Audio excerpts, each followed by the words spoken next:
389페이지고요. 네, 정비 사업 절차에서 관리 채무 계획에 대한 학습을 하고 있는 중이죠. 자, 관리 채무 계획은 제일 먼저 분양 설계를 내용을 하는 계획입니다. 라고 했습니다. 즉, 분양 설계에 의해서 분양 신청한 조합원에게 동호수, 몇 호를 공급할 것인지 동호수가 결정이 됩니다.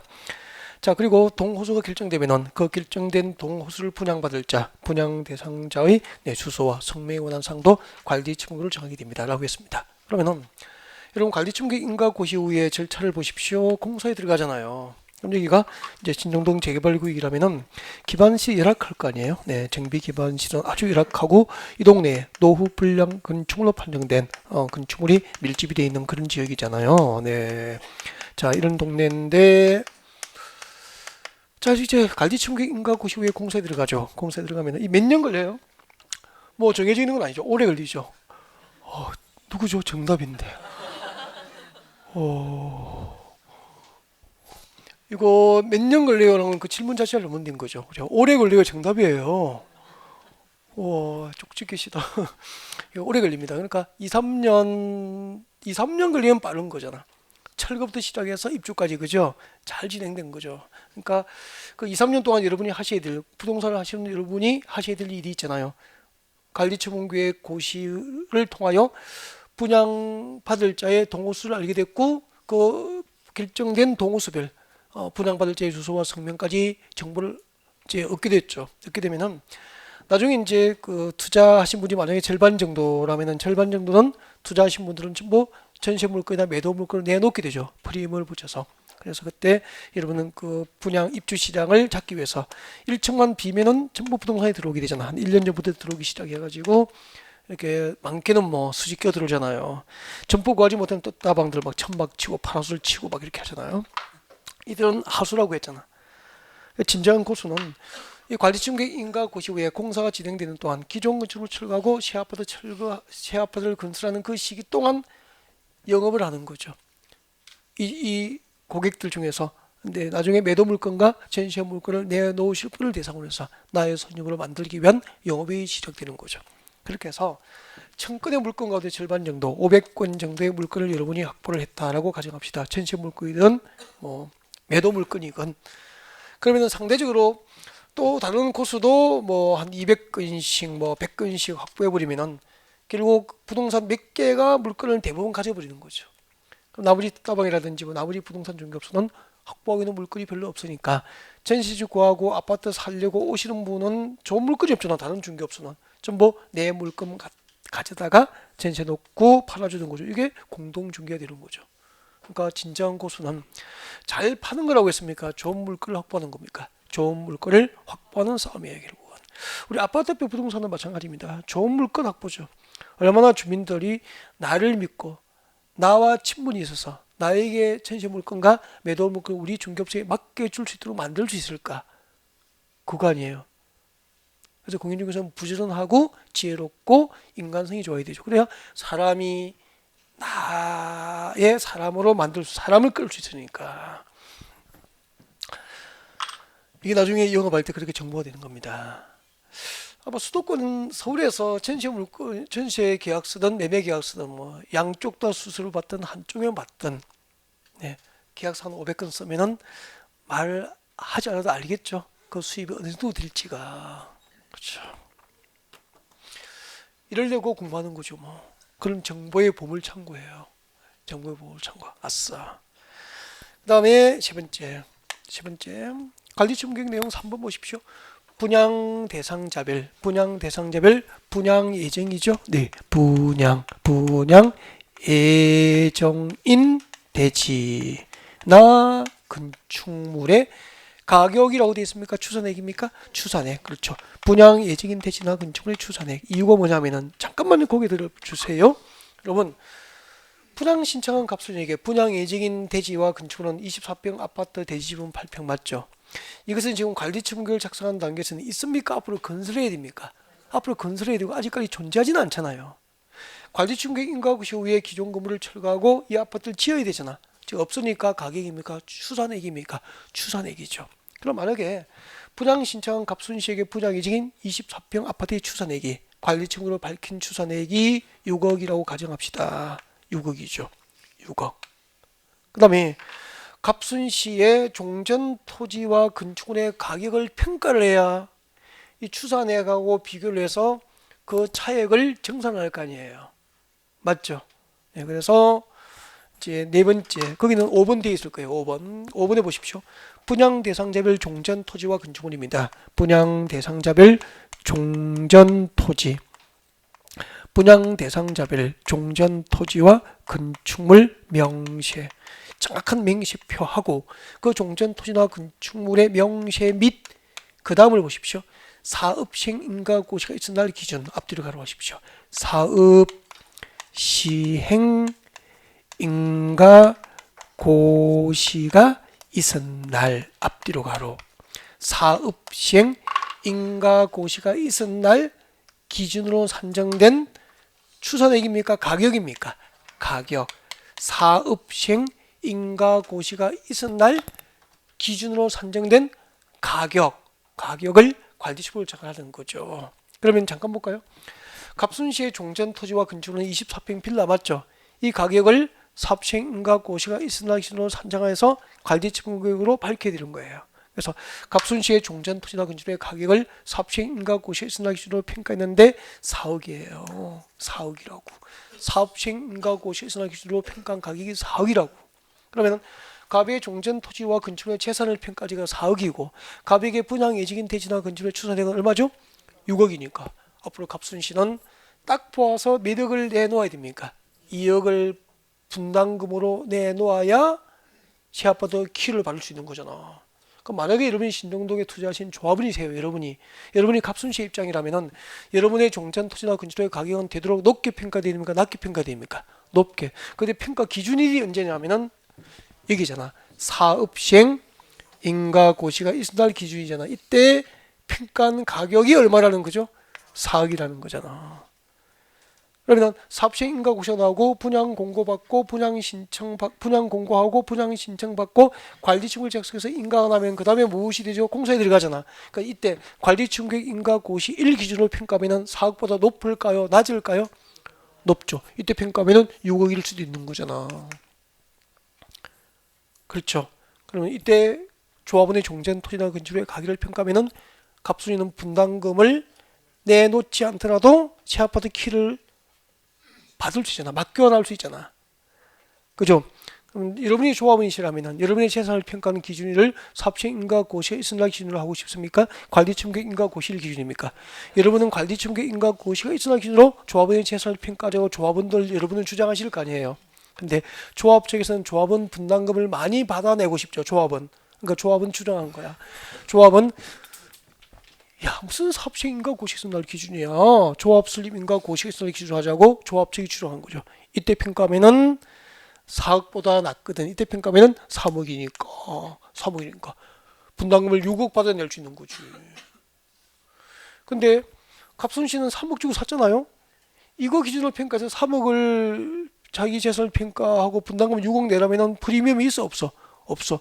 이 날짜 조합 설립 인가 고시가 있은 날 기준으로 조합의 재산을 평가하면 기재할 일이잖아. 투자한 갑순시의 입장에서는. 그러니까 조합원들은 이 날짜 기준, 조합은 이 날짜 기준으로 하고 주장하는 거고 조합원 입장에서는 관리청객 인가 고시가 날 기준으로 주장을 한 거예요. 그래서 국회는 법률로 규정해야 되는 거야 이거. 조합원의 재산, 종전 토지나 건축물을 평가할 때 그 기준 일자를 언제로 해야 될지 국회에서 법률로 만든 거예요. 이렇게 해서. 그래서 조합 측하고 조합원 측을 불러서 합의를 본 거잖아. 그래서 국회에서 그러면은 조합도 양보하고 조합원도 양보를 해서 사업시행인가 고시가 있은 날 기준으로 조합원의 종전 토지나 건축물의 가격을 평가하자고 법을 만든 거예요. 그래서 시험 이렇게 나오잖아. 관리처분계획에는 관리처분계획 인가 고시가 있은 날 기준으로 산정된 조합원의 종전 토지나 건축물의 가격이 포함되어야 한다. 옮겼습니까? X. 관리청객 인가 고시를 가지고 언제죠? 사업시행 인가 고시로 국회에서 법을 만든 게 이해가 되죠 이제. 그래서 재개발 재건축을 할 때 조합원의 재산을 평가하는 기준일자는 언제죠? 사업시행 인가 고시가 있은 날 기준으로 조합원의 종전 재산을 평가하게 되는 거예요. 아 그런 거구나. 그러면은 그러니까 갑순씨는 이 정도 샀나봐. 추진위원회 구성 승인 날 때 정도 샀나봐. 이때 현수막 동네에 붙잖아. 경축, 신정동 재개발조합 설립추진위원회 구성 승인 났다고 이렇게 경축에서 막 골목길에 이렇게 현수막 붙는 거 보셨죠, 그죠? 이때 샀나봐. 근데 고수들은 이때 기본계획에 의해서 신정동 정비 예정구역 지정하고 서울시 기본계획으로 2019년 9월에 정비계획을 수립하겠다라고 보면은 이거 보고 시기 예상하고 투자하는 거죠. 이때 투자하면은 아마 그 3억 물건은 1억 5천이면 빌라 살 수 있었을 걸. 이때 1억 5천 주고 샀다가 현수막 붙을 때 1억 5천 벌고 던져버려 나와야죠. 이게 고수가 되는 거 아니냐 그런 얘기죠. 알겠죠? 그러니까 현수막 붙으면은 고수는 들어가요, 안 들어가요? 안 들어가죠. 그때 빠져나오는 시점이죠. 고수들은 그 차이죠. 이때 들어가고 이때 들어가고 이때 들어가도 조금 남을 수도 있잖아. 그 다음에 공사 들어가면 또 오르거든요. 입주할 때는 또 오르잖아. 이때는 시가가 뭐 6억 가겠어? 이때는 또 그죠? 10억 정도 하면 또 남잖아. 그래서 하는 거죠. 근데 이때 들어가면 상당히 위험하잖아. 또 정책이 바뀌어버리면은 전매를 해요, 못해요? 못하게 되고 잔금까지 책임져야 되잖아. 그래서 왜 고수들은 투자를 할 때, 재개발 투자를 할 때 단독주택을 안 사고 빌라를 살까요? 빌라는 대지 지분이 큽니까, 작습니까? 작으니까 위험이 적죠. 투자 목적으로 하면서 대출을 15억 받을 수는 없잖아. 프리미엄은 좀 얻으려고 대출을 15억 받을 수는 없잖아. 그러니까 최악의 경우에 내가 책임져야 되니까 토기가 알지고 등으로 묶이거나 조정 대상지로 묶여버리면 전매를 못하는 경우가 생기죠.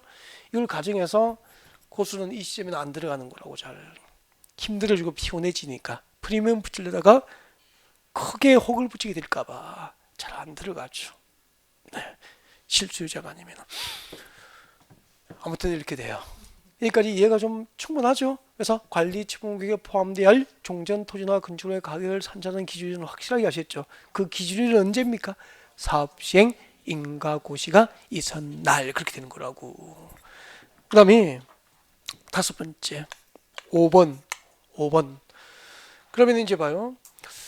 분양 예정인 대지나 건축물의 추산액도 아셨고 종전 토지나 건축물의 가격도 아셨고 그 다음에 이제 이것을 어떻게 하죠? 기존 건물은 철거하고 새 아파트를 건설해야 되죠. 기존 건물 노후 불량 건축물을 철거하고 새 아파트 짓는 비용이 뭐죠? 정비 사업비잖아. 그럼 관리청구를 작성할 때는 공사에 들어갔습니까? 들어가기 전입니까? 들어가기 직전이니까 사업비입니까? 추산할 수 있습니까? 추산. 그래서 그 다음에 보시라고.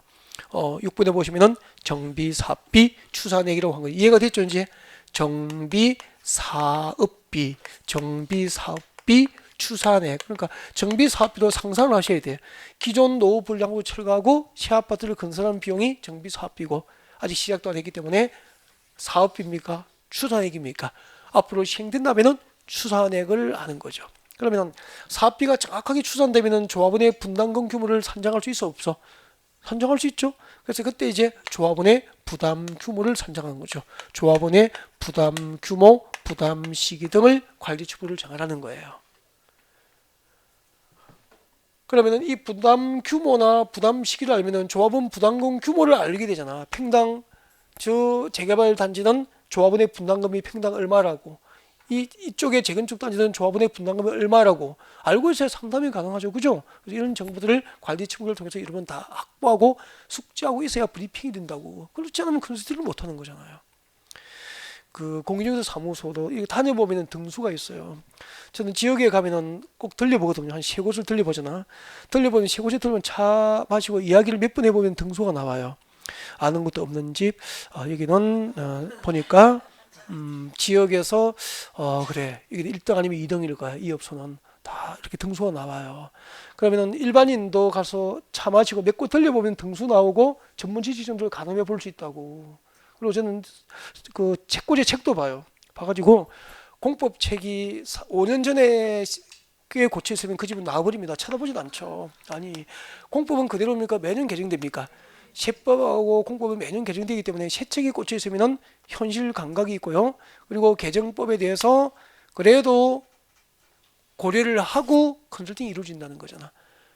그러면 5년 전에 공법책이나 세법책이 꽂혀 있으면 그게 무심코 그 집은 무엇을 의미해 주는 겁니까? 이 집은 개정하고 상관없이 법에 의해서 컨설팅하는 전문 지식에 의해서 컨설팅하는 게 아니고 그냥 늘 5년 전이나 지금이나 똑같은 주목 구구식 컨설팅만 이루어지는 걸 의미하는 거죠. 세책 없으면 나와버립니다. 이 집은 일단 상담을 해서 계약서 도장 찍어야 될 집이 아니구나. 그러니까 나중에 지날 때마다 1월달 되면 새 책이 나오니까 한 권씩 사다 꽂아두셔야 됩니다. 사무실에 아셨죠? 네.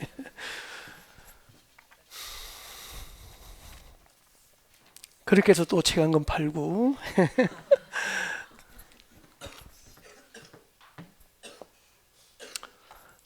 정비 사비 추산액 그리고 부담금 규모와 부담 시기 등을 관리처분을 정하게 됩니다. 그 다음에 6번 아까 갑순 씨가 그 신정동 재개발구에 빌라 투자할 때 얼마짜리 샀죠? 3억짜리 빌라 샀잖아, 그죠? 3억 주고 샀는데 현금 1억을 가지고 투자하신 거예요. 보통 그렇게 하는 거 아니에요? 현금 1억 투자했다고, 현금은 1억 들고 있었다고. 그러면 2억이 부족하니까 여기는 전세 놓았겠죠? 네, 그러면은 전세권 설정되겠네요.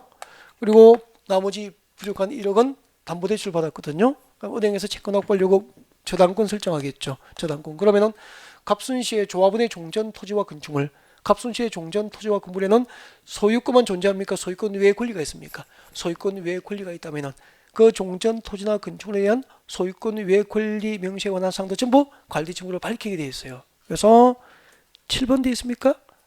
7번 7번에 분양 대상자의 종전 토지와 건축물에 관한 소유권입니까? 소유권 외 권리 명시입니까? 소유권 외 권리가 존재한다면은 그 소유권 외 권리 명시. 예를 들면 뭐죠? 적으십시오. 전세권, 저당권 등이죠. 종전 토지나 건축물에 설정된 소유권 외 권리, 전세권이나 저당권 등 네, 소유권 외 권리 명시에 관한 사항도 관리청구를 정하게 된다는 얘기입니다. 네.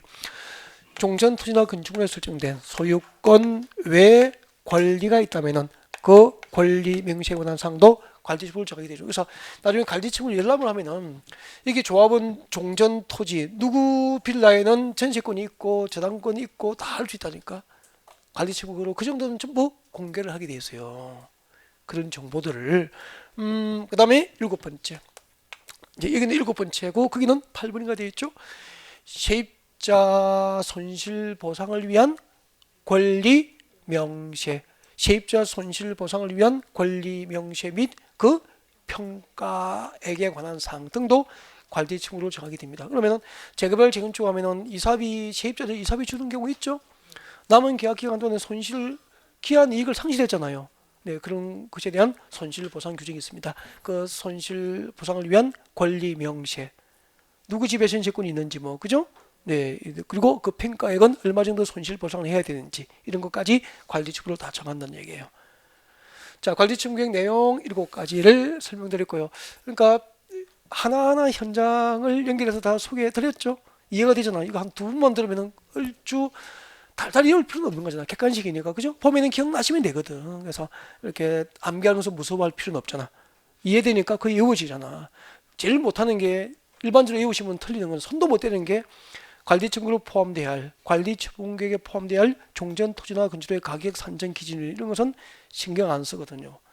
여러분 확실하게 하셨잖아. 조합원의 종전 토지나 건축의 가격을 산정하는 기준이 언제죠? 사업 시행 인가 고시가 있었는 날 기준 이런 거 됐습니다. 그 다음에 만약에 그러면 여러분이 신정동에 재개발구에 여러분도 투자를 하셨습니다. 투자를 하셨으면 방금 8개, 7개의 그 관리청구계획 내용 중에서 여러분이 가장 관심도가 높은 게 뭘까요? 내가 몇 평짜리 몇 동 몇 톨 받을까? 그죠? 아까 갑순씨는 101동 3103호였잖아요. 그러면은 만약에 강남의 재건축 단지 이게 한강이고 강남의 재건축 단지인데 여기 이제 동배치 이렇게 됐죠. 101동, 102동, 103동. 101동은 한강 조망이 되잖아. 그리고 101동이고 고층이면 끝내줍니다. 그죠? 근데 제일 마지막에 103동. 103동이 1층이면 어째 이런 일이. 그죠? 그렇게 될 거 아니에요. 같은 면적이지만 같은 규모, 같은 평수여도 좋은 아파트는 그죠? 몇 억씩 차이가 날 거 아니에요. 그러면 그 동호수를 설계할 때 어떤 기준에 의해서 해야 될까? 모든 조합원이 인정할 수 있는 객관적 기준에 의해서 분양 설계가 이루어지는 거 맞죠? 그래서 동호수를 결정하는 기준. 그러니까 법에서 동호수를 결정하는 기준하면 누구나 알아먹잖아. 그래서 못 알아먹게 관리청구계획 작성 기준하니까 무슨 말인지를 모르는 거죠. 그래서 자, 법에서 적은 대로 여러분 교재 390페이지 옵니다. 390페이지 오셔서 제일 위에 보니까 2번 관리처분계획 수리 기준이 나와 있습니다. 찾으셨나요? 관리처분계획 수리 기준 별표하시고 관리처분계획 수리 기준 뒤에다가 우리만 아는 부지목을 적을까요? 이게 뭐죠? 분양, 아파트 동호수 결정하는 분양 설계 기준이에요. 동호수를 설계하는 기준. 다음 기준에 의해서 아파트 동호수가 결정됩니다. 여러분 재개발 재건축할 때 동호수 결정하는 기준이에요. 자, 분양을 설계할 때, 자 보겠습니다. 관리처분계획 내용은 다음 기준에 따른다. 원칙부터 봅니다. 자, 분양 신청한 조합은 조합원의 종전 토지나 건축물입니다. 조합원의 종전 토지나 건축물에 무엇을 기준으로 합니까? 동그라미 하십시오. 면적 동그라미 하셔야 되는데 이용 상황, 환경 3개. 조합원의 종전 토지나 건축물의 면적, 이용 상황, 환경 몇 가지죠? 3가지. 이 3가지를 종합적으로 고려하여 아파트 분양 설계 동호수를 결정하게 되는 거죠. 자, 예를 들면 이렇게 됩니다. 관리처분계획 작성 기준 3개. 자, 관리처분계획 작성하는 기준, 즉 동호수를 설계하는 분양 설계 기준입니다. 1번 원칙. 원칙은 분양 신청한 조합원의 종전 토지, 분양 신청한 조합원의 종전 토지나 건축물에 무엇을 기준으로 합니까? 면적, 이용 상황, 그리고 환경, 이 3가지를 종합적으로 고려해서 동호수를 결정하게 돼요. 우리 그 도시개발법상 환지방지의 사업절차에서 환지 설계하는 기준은 아시죠? 환지 설계할 때는 종전 토지하고 환지될 토지의 위치, 지목, 면적, 우리 위지면 그렇게 올 수 있잖아, 그죠? 그리고 토질, 수리, 이용 상황, 무슨 리? 토수리, 그리고 환 이렇게 올 수 있잖아, 그죠? 종전 토지와 환지될 토지의 위치가 같고, 지목이 같고, 면적 비율이 같고, 토질, 수리, 이용 상황, 그리고 환경이 같도록 분양 설계하자.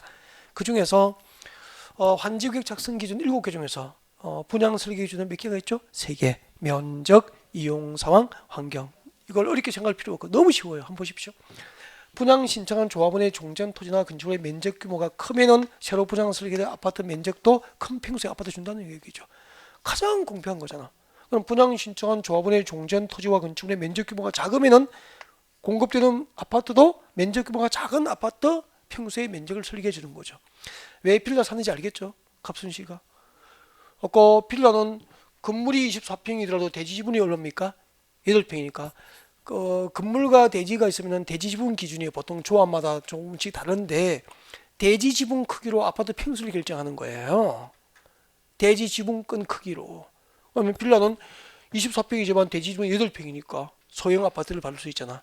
그래서 빌라를 산다고. 적은 금액으로 프리미엄 얻고 혹시 투기과일주구 등으로 묶여서 전매를 못하더라도 잔금 칠 때 대출을 적게 받을 수 있잖아. 만약을 생각해서도. 그래서 적은 평수하는 거죠. 그래서 가장 잘못하는 거. 재개발구에 투자할 때 단독주택 사는 것은 실수요자 아니면 해야 돼, 안 해야 돼? 진짜 안 해야 돼요. 단독주택 사면은 단독주택은 적어도 대지 면적이 50평, 60평, 100평 되잖아.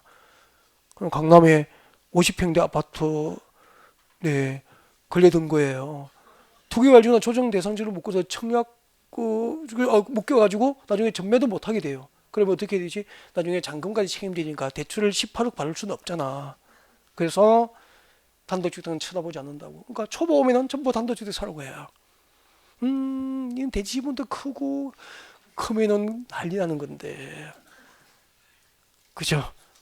빌라 같은 것은 대지 지분도 7평, 8평 제일 좋은 거예요. 그러니까 6평 이상이면 안전하거든. 입주권 안 나오지도 않는단 말이야. 서울 기준 6평 미만은 위험해요. 그러니까 그것은 구역마다 다르니까 6평 미만은 전문가와 컨설팅 없이 대지 지분이 너무 작으면은 나중에 가서 토지 소유자는 입주권 교부 대상에 제외될 수 있단 말이야. 투자하면 돼, 안 돼? 안 되죠. 그러니까 항상 대지 지분권을 확인하고 빌라도 8평 이상, 6평 이상이면 안전하다 보면 돼요. 6평 미만은 나중에 알박기 뭐 이렇게 이상하게 몰려가지고요. 못 받는 경우도 있고 그래요. 울고 불고 난리가 나잖아. 투자해서. 그래서 나중에 입주권 교부대에 제외되면은 그런 것을 재개발 딱지인데 물딱지라 그러잖아. 물딱지를 사면은 입주권 받습니까? 물 마시고 나와야 됩니까? 물 마시고 나와야 된다고. 조심할 것. 지분이 너무 작아도 그 다음에 이용 상황이죠. 이용 상황 이렇게 합니다. 분양 신청한 조합원의 종전 토지나 건축물의 이용 상황이 매우 양호했다면 새로 분양 설계되는 아파트도 이용 상황이 매우 양호한 아파트. 양호했다면 양호, 보통이었다면 보통, 불량이었다면 불량.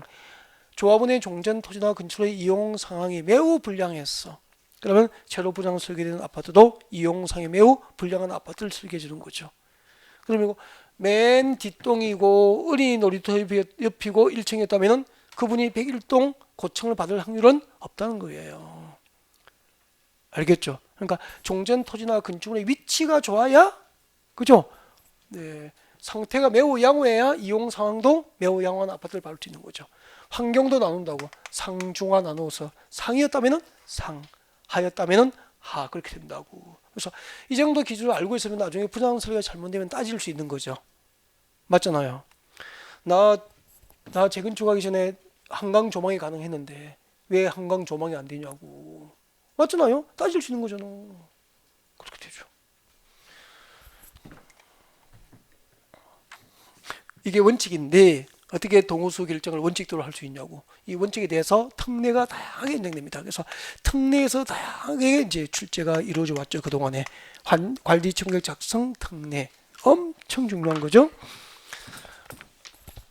자, 특례 규정은 뭐 전부 나올 수 있는 것들을 보면 되는데 기억, 니은, 디귿은 우리 그 환지구역 작성 특례할 때 정환지, 감환지, 뭐 입체환지 개념 했죠? 똑같은 것들입니다. 됐고요. 리얼번 내려오셔서 리얼번부터 체크합니다. 분양 설계 미칠 것이고 분양 설계가 뭐죠? 동호수 설계하는 거잖아요. 이렇게 동호수를 결정할 때는 분양 설계할 때는 줄 것이십시오. 분양 신청 기간이 시작하는 날입니까? 만료하는 날입니까? 만료하는 날. 꼭 외워놔야 돼. 관리 청객 중에서 분양 설계는 분양 신청 기간이 만료하는 날 기준으로 분양 설계를 하라는 거죠. 이유가 뭐죠? 분양 신청 기간이 만료하는 날 기준으로 하라는 것은 분양 신청 기간이 만료되기 전까지는 분양 설계를 특정인에게 동호수 설계를 해주면 돼, 안 돼? 안 된다는 특혜 분양 방지 규정이에요. 뒤에다가 특혜 분양 방지 규정 적어두죠. 특혜 분양을 방지하기 위한 규정이에요. 특혜 분양을 방지하기 위해서 관리 청객 중에서 분양 설계는 분양 신청 기간이 만료하는 날 기준으로 수립을 하게 됩니다. 그리고 미음번 앞에 적으십시오. 원칙 1주택 공급 원칙이에요. 원칙. 그 원칙에 대한 특례가 비읍이 돼요. 비읍. 그래서 미음하고 비읍은 묶어둡니다. 묶어서 한 세트예요. 미음 읽어드립니다. 1세대 동그라미 하십시오. 1명 동그라미 하십시오. 그래서 1세대 그리고 한 명이 하나 이상의 주택과 토지를 소유하더라도 줄 것이십시오. 몇 주택이죠? 1주택 공급. 밑에 적으십시오. 원칙. 1세대 1인 1주택 공급 원칙이에요. 아파트 분양 설계할 때 1세대 1인 1주택 공급을 원칙으로 한다는 거죠. 1세대 또는 1인이 하나 이상의 주택과 토지를 소유하더라도 1주택 공급을 원칙으로 한다는 얘기입니다. 다음 내려오시고요. 그러면은 여러분 재개발구역 투자할 때 여러분이 투자 목적으로 갔다면은 빌라를 3개 사야 됩니까? 하나만 사야 됩니까? 하나만 사시라는 거죠. 어차피 1주택밖에 공급하지 않는다는 거죠. 두 번째 빌라부터는 입주권이 안 나와요. 알겠죠? 그러니까 관리청객 작성하기 전에 피부조 팔고 나올 자신 있으면 들어가도 되는 거고 2개, 3개를 샀다가 중간에 빠지면 되는 거고 그렇지 않으면은 어떻게 해야 되죠? 1주택만. 알겠죠? 그래서 다수주택을 투자하면은 미리 빠질 수 있을 때만 들어가는 거라고. 재개발할 때. 알겠죠? 그러면 재개발 구역에 초기에 가면은 여러 개를 사도 돼요. 그러니까 기본계획 단계에서 투자할 때는 여러 개를 3개 정도 샀다가 이 정도 추진위원회 구성성이 나고 현수막 붙고 세상에 알려지면은 그때 피부조도 팔고 빠져버리면 되잖아. 그럴 때는 다수 투자를 해도 되지만 관리처분계획까지 가시려면은 2주택 이상 투자하시면은 가지고 있어야 됩니까? 하나만 가져야 됩니까? 중간에 처분하라는 거예요. 딱 기술이잖아. 그러니까 법을 그렇게 해석해서 현장에 활용할 수 있는 전문가가 되는 거라니까. 이렇게 배우고 나가서 많이 경험을 해서 이제 전문 지식을 여러분은 갖추게 될 거예요. 그 다음에 그 뒤에 봅니다. 그 밑에 줄. 같은 시대에 속하지 않는 2인 이상이 줄 것이십시오. 2인 이상이 1주택과 1토지를 공유한 경우까지 줄 것이고 여기서 핵심은 뭐죠? 공유. 동그라미 하셔야 되죠. 공유. 2인 이상이 1주택과 1토지를 공유하더라도 공유자 전부에게 주택을 공급합니까? 1주택 공급입니까? 1주택 공급 줄 것이고 밑에 원칙 하면 되잖아. 그래서 이렇게 보십시오. 미연번을 관리점검 작성할 때는 1세대 1인 공유자 모두 몇 주택 공급 원칙입니까? 1주택 공급을 원칙으로 한다는 거죠. 그렇게 보면 돼. 1세대 1인 공유자 모두 1주택 공급을 원칙으로 한다는 이야기예요. 근데 내려옵니다. 그 1주택 공급 원칙에 대한 특례가 비업이에요. 비업. 미연번을 원칙으로 하고 거기에 대한 특례가 비업이죠. 비업. 자, 비업 내려옵니다. 미염에도 불구하고 원칙적 1주택 공급 원칙에도 불구하고 그런 뜻이죠. 1주택 공급 원칙에도 불구하고 줄 거주십시오. 다음의 경우는 밑에 A부터 D까지. 자, 1주택 공급 원칙에도 불구하고 A부터 D에 해당하면은 각 상에 따라서 주택 공급이 이루어질 수 있게 됩니다. A번 봅니다. 2인 이상이 1토지를 공유한 경우 줄 것이고 2인 이상이 1토지를 공유한 경우 이거 네. 사진 나왔죠. 2인 이상이 1토지를 공유한 경우 거기서 핵심은 뭐죠?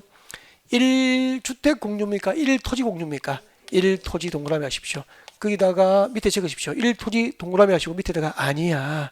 1주택 표시해 두는 게 좋죠. 1주택 공유자가 아니고 2인 이상이 1토지를 공유했을 때 그래서 1토지 동그라미 하고 밑에다가 아니야. 1주택 표시해 두는 게 좋죠. 그러니까 얼마나 깐깐하게 봐야 돼? 2인 이상이 한 개의 토지를 공유한 경우로서 손 떼십시오. 시도조례로 주택 공급 숫자를 따로 정하고 있다면은 줄 것이십시오. 시도조례로 정하는 바에 따라서 주택 공급이 가능해요. 그러면 서울에 재개발 구역인데 2인 이상이 1토지를 공유하고 있어요. 1토지를 공유했다고. 근데 공유자는 원칙은 1주택 공급이 원칙이잖아. 그죠?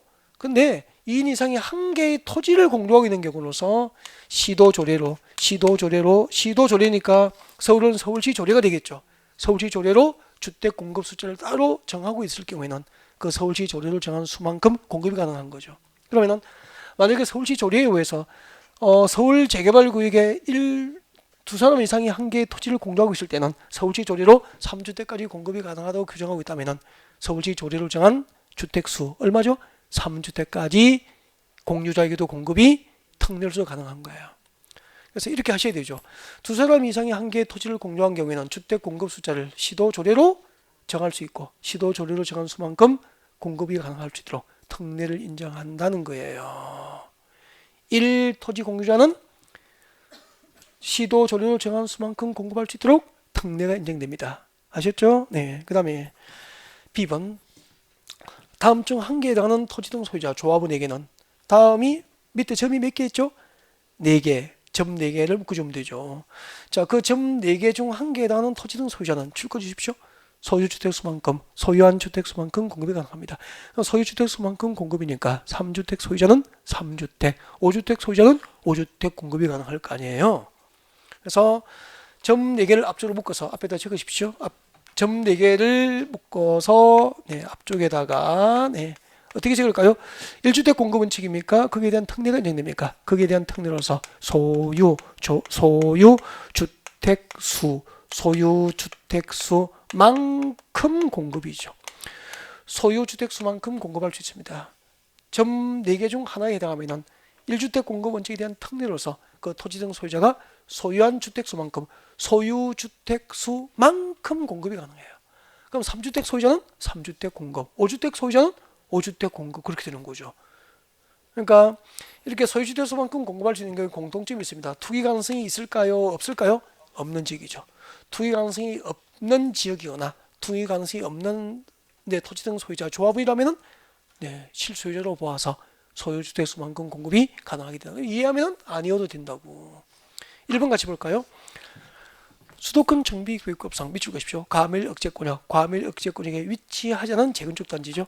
과밀억제권역에 위치하지 아니한 과밀억제권역이 아닌 재건축 사업의 토지 등 소유자 조합원은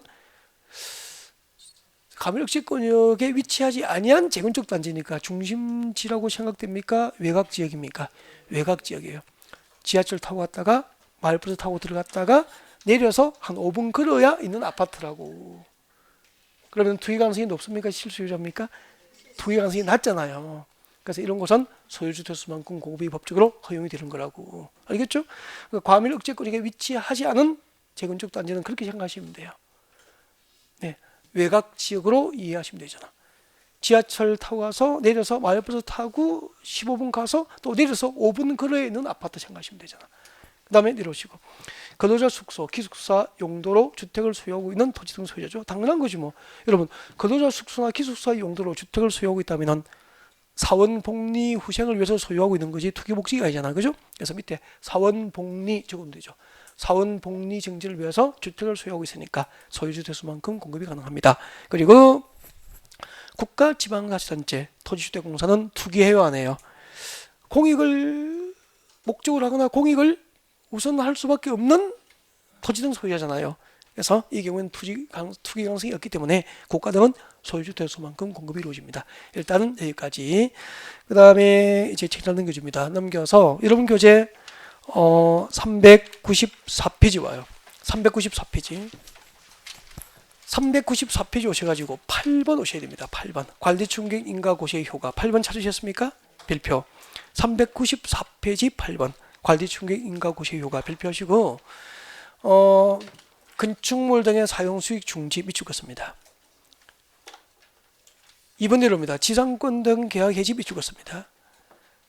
그리고 3번 건너편에 395페이지 건너편에 3번 기존 건축물 철거 밑줄 긋시면 되죠. 자, 그 세 곳을 밑줄 긋시고 앞을 보시면은 설명 듣고 그 다음에 다시 교재를 읽어드릴 거예요. 그래서 교재 읽어드릴 테니까 교재에 있는 내용이니까 자, 앞을 보시면 됩니다. 설명 듣고 마무리하겠습니다.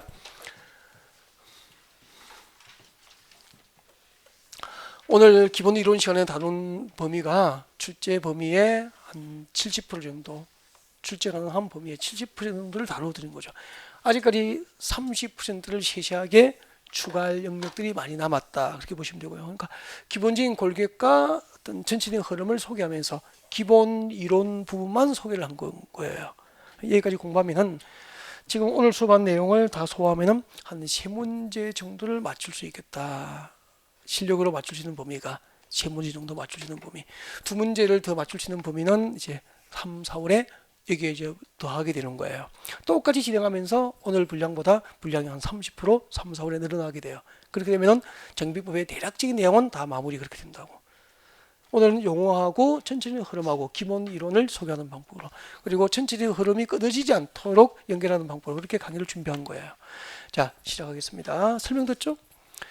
이게 앞에 보셔야 되는데 책 보지 마시고 책은 조금 이따 같이 읽어요. 설명드린 부분을 책을 읽어드릴게요. 지금 관리충격 인가고시 다음 절차가 뭐죠? 공사 들어가잖아. 그죠? 공사 시행에 들어간다고. 그럼 여러분 상상해 보십시오. 지금 신정동 재개발구역에 관리충격 인가고시에 있을 때까지 사람이 살고 있을까요? 없을까요? 당연히 사람이 살고 있죠. 행정적인 절차는 진행되지만 공사 착수 전까지 사람이 살고 있다고. 그러면은 관리충격 인가고시 후에 공사에 들어가야 되니까 그대로 사람들이 살고 있으면 공사를 못할 거 아닙니까? 그래서 관리충격 인가고시에 있으면 그 법적 효과로서 정비구역 안에 종전 토지나 건물에 대한 소유권자, 지상권자, 전세권자 등으로 하여금 종전 토지나 건물에 대한 사용과 수익이 법적으로 정지돼 버려요. 이 제목을 외워야 돼요. 여러분 정비 사업 절차에서 정비구역 안에 종전 토지나 건물에 대한 사용과 수익이 법적으로 정지되는 시기가 언제죠? 관리충격 인가고시가 있은 때 정비구역 안에 종전 토지나 건물에 대한 사용과 수익이 정지돼 버려요. 그리고 그럼 사용 수익할 수 없게 된 종전 토지에 대한 지상권, 전세권, 임차권, 종전 토지나 건물에 대한 지상권, 전세권, 임차권 계약을 유지할 이유가 있어 없어? 없죠. 사용 수익할 수 없게 되는데, 그죠? 그래서 관리충격 인가고시가 있으면은 종전 토지에 대한 지상권, 전세권, 또 건축물에 대한 전세권, 임차권자 등은 그 계약을 일방적으로 해지하는 것이 법적으로 보장이 됩니다. 그래서 앞으로 재개발 재건축할 때 정비구역에 전세 사시는 분들은 그 계약을 일방적으로 해지할 수 있죠. 이제 관리충격 인가고시 후 이렇게 지상권 등 계약을 해지할 수 있는 거죠. 정비사업 시행으로 지상권 등 권리 행사를 할 수 없게 되면 그 계약을 해지할 수 있도록 해주는 거예요. 그리고 전세권, 임차권 계약을 해지하면 그로 인한 전세 보증금 등 금전 반환 청구를 해야 되겠죠. 금전 반환 전세 보증금 반환 청구를 할 수 있는 거예요. 누구에게 해야 될까요? 진짜 법 잘 만들었어. 누구에게 하죠? 시행자, 정비 사업 시행자니까 신정동 재개발조합의 조합이 되는 거잖아. 조합을 대상으로 전세보증금 반환 청구하게 된 거죠. 너무 잘 만들어서 만약에 집주인, 토지 등 소유자에게 전세보증금 반환 청구하면 전세 계약 기간이 남았다는 이유로 또 돈이 없다는 이유로 전세보증금 반환을 거부하면 여기 살고 계시는 세입자들은 보증금 돌려받지 못하면 이주해요, 안 해요? 안 할 거 아니에요. 그러면 사업의 지체되기 때문에 그 사업 지체 비용이 눈덩이처럼 불어난대. 그래서 이제 조합을 대상으로 금전 반환 청구하면 조합에서 일괄적으로 전세 보증금이나 임차 보증금 등을 지급을 하고 나중에 시행자는 토지 등 소유자에게 집주인에게 토지 등 소유자에게 구상권을 행사하게 되는 거죠. 토지 등 소유자에게 구상할 수 있다고. 만약에 구상권 행사를 할 수 없게 되면 앞으로 토지 등 소유자가 조합이니까 시합받아 부장받겠죠. 토지 등 소유자에게 기속될 대지나 건축물을 압류할 수 있고 그때 압류는 저당권과 동일하게 법적 효력을 인정하게 돼요. 그리고 그럼 이제 전세보증금 반환 청구하고 전세보증금을 돌려받았다고 받았으니까 눌러 앉아야 됩니까? 이주해야 됩니까? 이주. 동네가 텅 비었잖아. 그때 기존 건축물을 철거하게 됩니다. 기존 건축물 철거. 기존 건축물을 철거를 하게 되는 거예요. 그러면은 정비법상 정비사업절차에서 정비구역 안에 기존 건축물이 철거되는 시기도 언제죠? 관리충격 인가 고시 후에 철거하는 게 원칙이잖아. 근데 이제 재개발 공사 시기가 가까워지면 미리 이사 가신 분들이 있어요. 그래서 빈집이 생기죠. 폐공가 빈집이 생겨서 뭐 우범지대화할 우려가 있거나 또 건축물의 구조 안전상 붕괴 등 안전사고 우려가 있으면 이제 관리충격 인가 전에도 그 건축물 소유자의 동의를 얻고 시장군수로부터 철거를 받아서 시행자는 미리 철거하는 것도 허용이 됩니다. 여기까지가 이제 마무리예요. 읽어드리고 마무리하겠습니다. 네. 자, 여러분 교재 394페이지입니다. 관리충격 인가구시 효과. 자, 건축물의 사용 수익 중지부터 읽어드립니다. 자, 정비구역의 종전 토지나 건축물 소유자, 지상권자, 전세권자, 임차권자 등 권리자는 출거 주십시오. 관리충격 인가구시에 있은 때 출금되죠. 관리충격 인가구시에 있은 때 그 밑에 줄 것이십시오. 그 밑에 줄. 종전 토지나 건물에 대한 사용 수익을 할 수 있다 없다 없다. 그래서 정비사업절차에서 정비구역의 종전 토지나 건물에 대한 사용 수익이 정지되는 시기가 언제죠? 관리처분계획 인가고시가 이선 때 그렇게 되는 거예요. 제일 밑에 들어옵니다. 지상권 등 계약이지. 자, 정비사업 시행으로 지상권, 전세권, 임차권 등 설정 목적을 달성할 수 없는 때 그 권리자는 그 계약을 해지할 수 있다. 출금되죠. 그 계약을 해지할 수 있다. 지상권 등 계약을 해지할 수 있죠. 2번 갑니다. 자, 계약을 해지할 수 있는 자가 가지는 전세금, 보증금, 그 밖에 계약상의 금전 반환 청구권은 아까 금전 반환 청구는 토지 등 소유자가 합니까? 사업시행자입니까? 사업시행자. 이때 사업시행자 누구죠? 조합이잖아. 조합을 대상으로 금전 반환을 청구합니다. 금전 반환 청구권은 사업시행자에게 꼭 기억합니다. 그 다음에 3번 금전 반환 청구권의 행사로 해당 금전을 지급한 사업시행자는 토지 등 소유자에게 구상할 수 있다. 그래서 구상권 행사는 누구를 대상으로? 토지 등 소유자에게. 금전 반환 청구는 시행자에게. 늘 2번, 3번은 비교해 둘 것. 금전 반환 청구는 사업시행자에게. 구상권 행사는 토지 등 소유자에게 할 수 있습니다. 4번을 읽으시면 돼요. 사업시행자는 구상이 되지 아니할 때는 해당 토지 등 소유자에게 기속될 대지나 건축물을 압류할 수 있고 이 경우 압류한 권리는 저당권과 그 효력이 동일하게 인정이 됩니다. 그리고 3번 내려오시죠. 큰 3번. 기존 건축물 철거 줄 것이고 동그라미 1번 읽어드립니다. 정비사업시행자는 다음 줄 것이십시오. 관리충격 인가를 받은 후 출금되죠. 계속 줄 거죠. 기존 건축물을 철거해야 한다. 그래서 여러분 정비사업 절차에서 기존 건축물, 정비사업 절차에서 기존 건축물이 철거되는 시기로 적합한 것은 언제죠? 관리처분계획 인가를 받은 후. 단 내려오시고요. 2번 정비사업시행은 다음 중 한 개 다음엔 다음은 박스 안에 기업과 니은이죠. 기업과 니은 중 한 개 다음에 기업번 줄 거죠. 기존 건축물의 붕괴 등 안전사고의 우려가 있는 경우죠. 기존 건축물의 붕괴 등 안전사고의 우려가 있거나 니은번 줄 거죠. 폐공가의 밀집으로 범죄 발생 우려가 있으면 다시 올라갑니다. 줄 거죠. 동그라미 2분의 두 번째 줄. 기존 건축물 소유자의 동의, 철거 동의를 얻어야 됩니다. 동의 동그라미.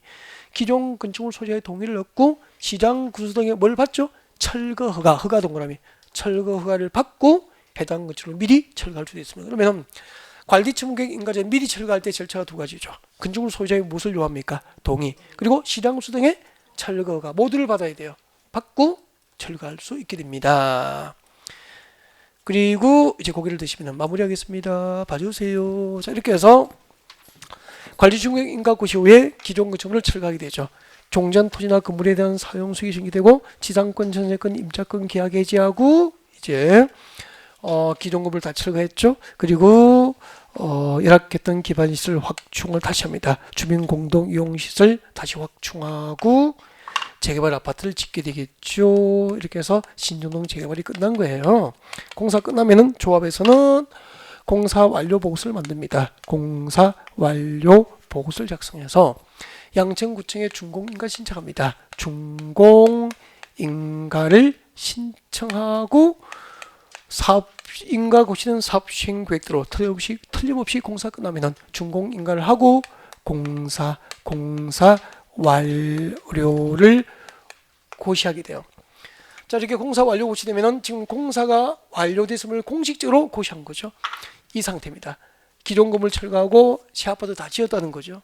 공사 완료가 고시됐잖아. 그러면 어떻게 되죠? 저 시아파트는 소유권을 잔금을 마친 조합원에게 이전해줘야 되죠. 그래서 공사 완료 고시가 있으면 대지 확정 청량을 하고 토지 분할 절차를 거쳐서 새로 조성된 대지나 건축물의 소유권을 관리 처분 계획에 정하는 바에 따라서 잔금을 끝낸 조합원에게 소유권을 이전하여 고시합니다. 이것을 네 글자로 바꾸면은 분양 처분이라고 하는 거죠. 분양 처분.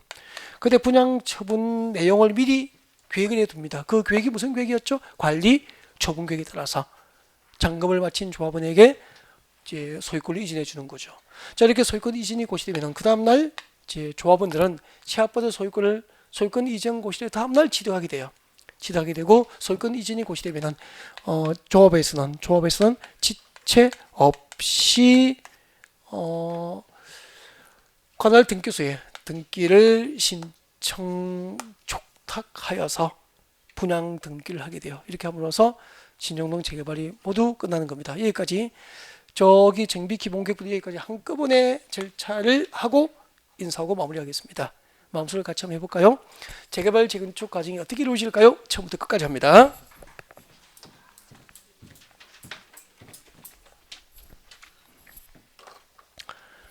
그러보다 한참 걸리잖아. 자, 서울에서 앞으로 신정동 재개발 사업을 10년 내에 하고 싶으면 서울시 정비기본구역으로 정비예정구역 지정하면서 그 예정구역별 정비구역 수립식을 정해둬요. 그 예정구역별 정비구역 수립식에 도래하면 관할 양천구에서 신정동 정비구역을 위반하고 이것을 첨부해서 서울시청에 정비구역 지정을 신청합니다. 서울시에서 서울시 도시계획위원회 심의를 거쳐서 신정동에 정비구역 지정을 고시하면은 신정동 재개발조합 설립추진위원회가 구성돼요. 그 설립추진위원회에서 조합의 청과를 만들어서 양천구청에 인가를 받고 인가가 나면은 30일 내에 등기함으로써 신정동 재개발조합이 법적으로 성립합니다. 자, 그 성립된 조합은 신정동 재개발 사업시행자로서 신정동 재개발 사업시행계획을 작성해서 양천구청에 조합이 작성한 사업시행계획대로 사업을 해도 좋은지 인가를 신청합니다. 조합으로부터 인가 고시되면은 그 인가 고시로부터 120일 내에 조합원 분담금 추산액과 분양 신청 기간 등이 토지 등 소유자에게 통지되고 일간심을 통해서 분양 공고합니다. 자, 분담금 추산액과 분양 신청 기간 등을 통지받고 분양 공고를 보고 분양 신청을 희망하는 조합원들은 분양 신청 기간 중 분양 신청을 하게 됩니다. 분양 신청을 받은 조합에서는 분양 신청 기간이 종료된 때 그 분양 신청된 현황을 기초로 분양 설계 등을 내용을 하는 관리청구를 작성해서 인가를 받게 됩니다. 관리청구 인가 고시가 있으면은 신정동 재개발구역의 종전 토지나 건물에 대한 사용 수익이 법적으로 정지되면서 지상권, 전세권, 임차권 등은 그 계약을 해지하고 전세 보증금 반환 청구하고 조합으로부터 일괄적으로 전세 보증금이 반환 지급되면은 이주를 하게 됩니다. 이주하면은 기존 건축을 철거하고 기반시설 다시 확충해서 재개발 아파트를 건설합니다. 끝나면은 조합에서 공사 완료보를 작성해서 양천구청에 준공인가를 신청합니다. 구청장은 본인이 인가한 사업시행계획대로 틀림없이 재개발 사업이 끝나면은 준공인가를 하고 공사가 완료됐음을 공식적으로 고시합니다. 공사 완료고 시에서는 대지 확정 청량하고 토지 분할 절차를 거쳐서 조성된 대지나 건축의 소유권이 관리 처분계획이 정한 바에 따라서 조합원에게 소유권 이전이 고시됩니다.